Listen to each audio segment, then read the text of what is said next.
রাধে রাধে। জয় শ্রীকৃষ্ণ। মাঘী শুক্লপক্ষিয়া জয়া একাদশী ব্রত মাহাত্ম্য ভবিষ্যত্তর পুরাণে যুধিষ্ঠির শ্রীকৃষ্ণ সংবাদরূপে বর্ণিত আছে।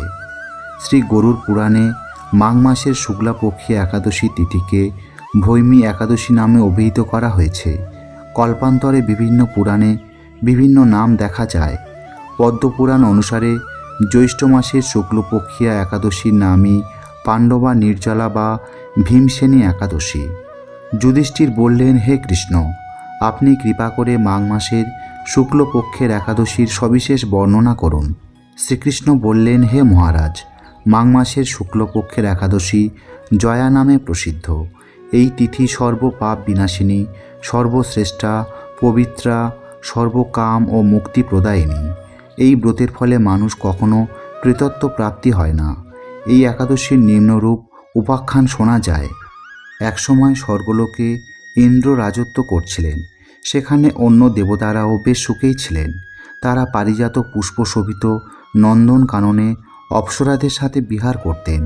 একদিন 50 কোটি অপ্সরা নায়ক দেবরাজ ইন্দ্র স্বেচ্ছায় আনন্দ ভরে তাদের নৃত্য করতে বললেন। নৃত্যের সাথে গন্ধর্বগণ গান করতে লাগলেন। পুষ্পদত্ত, চিত্রসেন প্রভৃতি প্রধান প্রধান গন্ধর্বেরাও সেখানে উপস্থিত ছিলেন। চিত্রসেনের পত্নীর নাম মালিনী। পুষ্পবন্তী নামে তাদের এক কন্যা ছিল। পুষ্পদত্তের পুত্রের নাম মাল্যবান। এই মাল্যবান পুষ্পবন্তীর রূপে মুগ্ধ হয়েছিল। পুষ্পবন্তী পুনঃ পুনঃ কটাক্ষ দ্বারা মাল্যবানকে বশীভূত করেছিল। ইন্দ্রের প্রীতিবিধানের জন্য তারা দুজনেই নৃত্যগীতের সেই সভায় যোগদান করেছিল, কিন্তু একে অপরের প্রতি আকৃষ্ট থাকায় উভয়েরই চিত্ত বিভ্রান্ত হচ্ছিল। সেখানে তারা পরস্পর কেবল দৃষ্টিবদ্ধ অবস্থায় দাঁড়িয়ে থাকল। ফলে গানের ক্রম বিপর্যয় ঘটল। তাদের এই রকম তাল মান ভঙ্গ ভাব দেখে তারা যে পরস্পর কামাসক্ত হয়েছে, দেবরাজ ইন্দ্র তা বুঝতে পারলেন। তখন ক্রোধ বশে তিনি তাদের অভিশাপ দিলেন, রে মূঢ়, তোমরা আমার আজ্ঞা লঙ্ঘন করেছ। তোমাদের ঠিক। এখনই তোমরা পিশাচ যোনি লাভ করে মর্তলোকে নিজ দুষ্কর্মের ফল ভোগ করো। ইন্দ্রের অভিশাপে তারা দুজন দুঃখিত মনে হিমালয় পর্বতে বিচরণ করছিল। পিশাচত্ব প্রাপ্ত হওয়ায় তারা অত্যন্ত দুঃখ ভোগ করতে লাগল। হিমালয়ে প্রচণ্ড শীতে কাতর হয়ে নিজেদের পূর্ব পরিচয় বিস্মৃত হলো। এইভাবে অতি কষ্টে সেখানে দিন যাপন করতে লাগল।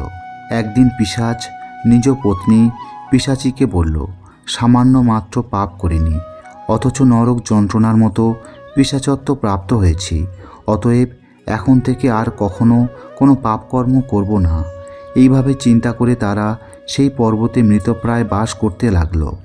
মাল্যবান ও পুষ্পবন্তীর পূর্ব কোনো পুণ্যবশত সেই সময় মাঘী শুক্লপক্ষিয়া জয়া একাদশী তিথি উপস্থিত হলো। তারা একটি অশ্বত্থ বৃক্ষতলে নিরাহারে নির্জলা অবস্থায় দিবানিশি যাপন করল। শীতের প্রকোপে অনিদ্রায় রাত্রি অতিবাহিত হলো। পরদিন সূর্যোদয়ে দ্বাদশী তিথি উপস্থিত হলো। জয়া একাদশীর দিন অনাহার ও রাত্রি জাগরণে তাদের ভক্তির অনুষ্ঠান পালিত হলো। এই ব্রত পালনের ফলে ভগবান বিষ্ণুর কৃপায় তাদের পিশাচত্ব দূর হলো। তারা দুজনেই তাদের পূর্বরূপ ফিরে পেল। তারপর তারা স্বর্গে ফিরে গেল। দেবরাজ তাদেরকে দেখে অত্যন্ত আশ্চর্য হলেন। তিনি জিজ্ঞাসা করলেন, কোন পুণ্য ফলে তোমাদের পেশাচত্ব দূর হলো? আমার অভিশাপ থেকে কে তোমাদের মুক্ত করল? মাল্যবান বললেন, হে প্রভু, ভগবান বাসুদেবের কৃপায় জয়া একাদশী ব্রতের পূর্ণ প্রভাবে আমাদের পিশাচত্ব দূর হয়েছে। তাদের কথা শুনে দেবরাজ ইন্দ্র বললেন, হে মাল্যবান, তোমরা এখন থেকে আবার অমৃত পান করো। একাদশী ব্রতে যারা আসক্ত এবং যারা কৃষ্ণভক্তি পরায়ণ তারা আমাদেরও পূজ্য বলে জানবে। এই দেবলোকে তুমি পুষ্পবন্তীর সাথে সুখে বাস করো। হে মহারাজ, এই জয়া ব্রত ব্রহ্মহত্যাজনিত পাপকেও বিনাশ করে। এই ব্রত পালনের সমস্ত প্রকার দানের ফল লাভ হয়। সকল যজ্ঞ ও তীর্থের পূর্ণফল এই একাদশী প্রভাবে আপনা হতেই লাভ হয়। অবশেষে মহানন্দে অনন্তকাল বৈকুণ্ঠ বাস হয়।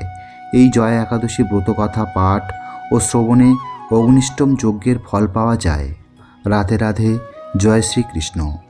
তো বন্ধুরা, এই ছিল ভৈমী একাদশী ব্রতের মাহাত্ম্য।